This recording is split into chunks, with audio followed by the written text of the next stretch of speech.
All right, growing calls for the State Department to abandon DEI policies. A new report says its obsession has led to inefficient hiring, undermining U.S. diplomacy, and betraying American values. Simon Hankinson authored the report. He's a senior research fellow at the Heritage Foundation and joins us now.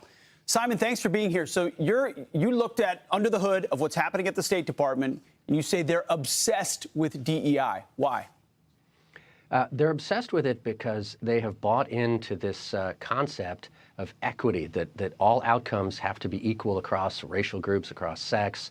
And anytime you don't see that exact representation the way it is in the general population, the only explanation has to be discrimination of some kind, racism, structural racism, white supremacy, whatever you want to call it. So they're trying to fix it through rigging the hiring and the promotion and the other outcomes so that everybody ends up in the same place. Okay, so we've got actually a chart from your report that shows there's bidding for positions inside the State Department, percentages of who bids versus percentages of who's selected.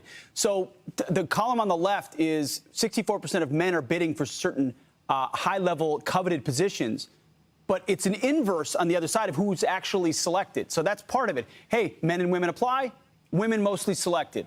Black and whites applied, minorities mostly selected, that kind of thing?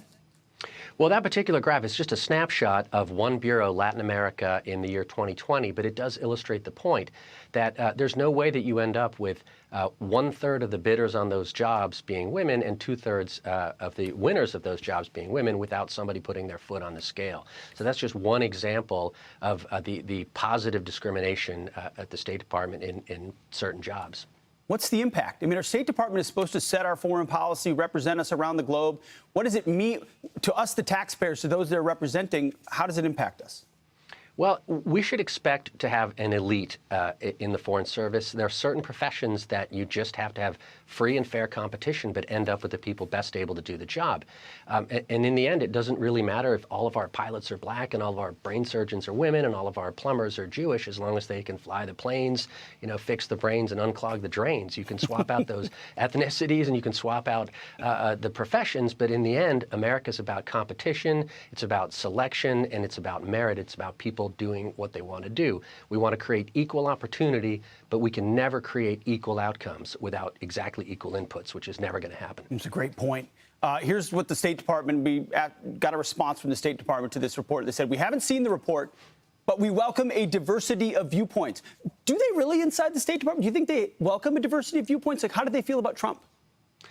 Unfortunately, no. I worked at the State Department for 23 years. I loved working there, being a diplomat. But it's no secret that it does trend left. It's probably 3/4 or more people who support Democrats against Republicans. And yes, the general feeling in the State Department was not positive towards President Trump. And a minority of people, but a significant minority, were trying to undermine his agenda and probably would undermine the agenda of a conservative with strong views. And that's not in the interests of the United States. The civil servants are supposed to be there to carry out the will of the president. No doubt. Well, Simon Hankinson, thanks for the report, for highlighting this for us. Really Thanks important. for having me. I'm Steve Ducey. I'm Brian Kilmeade. And I'm Ainsley Earhart. And click here to subscribe to the Fox News YouTube page to catch our hottest interviews and most compelling analysis.